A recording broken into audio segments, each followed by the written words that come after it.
এখন এই ভিডিওতে ক্যামেরার পিছনে থাকা একজন মানুষকে নিয়ে কথা বলবো, যে মানুষটার অবদান রিসেন্ট টাইমে মেগাস্টার শাকিব খানের কেরিয়ারে অনেকটা।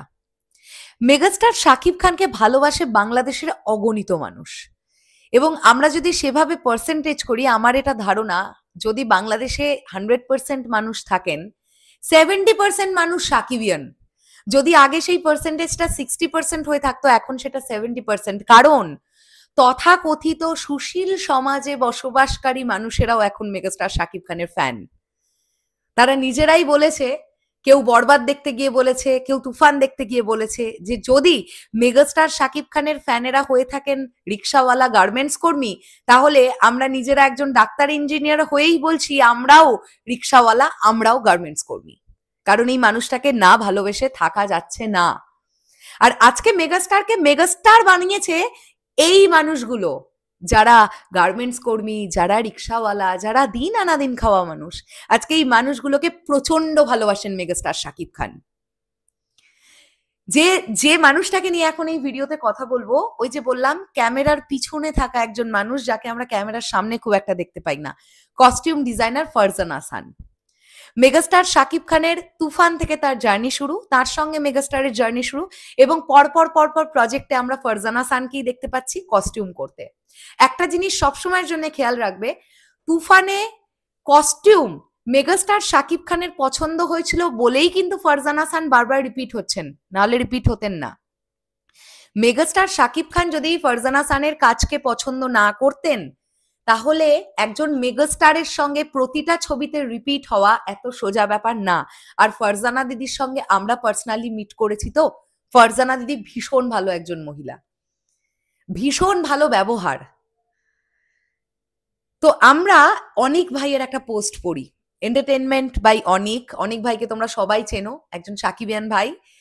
অনিক ভাই এত সুন্দর লিখেছে, আমি ভাবলাম এটা নিয়ে একটা ভিডিও বানানো যাক। চলো। বাংলা চলচ্চিত্রের অদেখা নায়িকা হলেন কস্টিউম ডিজাইনার ফারজানা হাসান। যখন আমরা মেগাস্টার শাকিব খানকে বড় পর্দায় দেখি, তার স্টাইল, তার রূপ, তার কারিশমা সবকিছু আমাদের চোখে ধাঁধিয়ে দেয়। কিন্তু এর পেছনে যে পরিশ্রম, মেধা আর শিল্পকর্ম লুকিয়ে থাকে, সেটি অনেকেই আমরা ভুলে যাই। শাকিব খানের লাস্ট 4টি সিনেমায় এক অদৃশ্য শক্তি হয়ে কাজ করেছেন ফারজানা হাসান।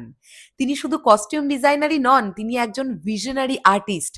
প্রতিটি দৃশ্যে শাকিব খানের গেট আপ, লুক, স্টাইল সবকিছুকে আন্তর্জাতিক মানে পৌঁছে দিয়েছেন এই মানুষটি। পর্দার আড়ালে থেকেও তিনি সামনে আছেন তার কাজের মাধ্যমে। চরিত্রের মুড অনুযায়ী পোশাকের নিখুঁত ডিজাইন, রঙের নির্বাচন থেকে শুরু করে পুরো উপস্থিতিকে যেন নতুনভাবে সাজিয়ে তুলেছেন। একজন মেগাস্টারকে আরো মহিমান্বিত করে উপস্থাপন করতে ফারজানা হাসানের অবদান সত্যিই অসাধারণ। বাংলা সিনেমা আজ নতুন উচ্চতায় পৌঁছচ্ছে, আর সেই উন্নতির পেছনে যেমন শাকিব খানের অসামান্য অভিনয়, ঠিক তেমনই ফারজানা হাসানের নিখুঁত কস্টিউম ডিজাইনিংও একটি বড় কারণ। আসুন আমরা সবাই মিলে ফারজানা হাসানের কাজকে সম্মান জানাই। তিনি প্রমাণ করেছেন একজন কস্টিউম ডিজাইনার শুধু পোশাক তৈরি করেন না, তিনি সিনেমার চরিত্রকে জীবন্ত করে তোলেন। আজ থেকে ফারজানা হাসানকে শুধু কস্টিউম ডিজাইনার নয়, বাংলা সিনেমার নীরব নায়িকা বলেই ডাকবো। একটা দুর্দান্ত পোস্ট। থ্যাংক ইউ অনিক ভাই, এত দারুণ একটা পোস্ট তুমি করেছো, ফ্যান্টাস্টিক পোস্ট একটা। সত্যি ফারজানা হাসান দিদি সত্যি এখন সেভাবে দেখতে গেলে বাংলাদেশ ফিল্ম ইন্ডাস্ট্রির সত্যি নীরব নায়িকা, যাকে খুব কম দেখা যায়, কিন্তু কি পরিমাণ পরিশ্রম করেন সেটা বম্বেতে গিয়ে বরবাদের সময় দেখেছিলাম। ওরে বাপরে বাপ, ফারজানা দিদির পরিশ্রম, ফারজানা দিদির টিমের পরিশ্রম। কেউ অল্টার করছে ড্রেস, কেউ আয়রন করছে ড্রেস, কেউ ভাঁজ করছে, কেউ নিয়ে আসছে, আর ফারজানা দিদি তো আলটিমেটলি মেগাস্টারের কাজ পর্যন্ত পৌঁছচ্ছেন। সেই ড্রেসটা নিয়ে পরিয়ে দেওয়া থেকে শুরু করে কেমন লাগছে, মেগাস্টারের কেমন লাগছে, জুয়েলারি দেওয়া, মানে অর্নামেন্টস দেওয়া থেকে শুরু করে সমস্ত কিছু, সমস্ত কিছু। সত্যি ফারজানা দিদি আজকে এই ভিডিওটা ডিজার্ভ করেন। আজকে তার কাজ তাকে এক অনন্য মাত্রায় নিয়ে যাচ্ছেন।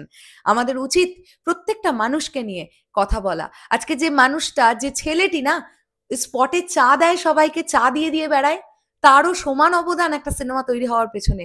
যে মানুষটা আজকে ক্যামেরা ওই ট্রলিগুলোকে বয়, টেনে টেনে নিয়ে আসে, তারও সমান অবদান।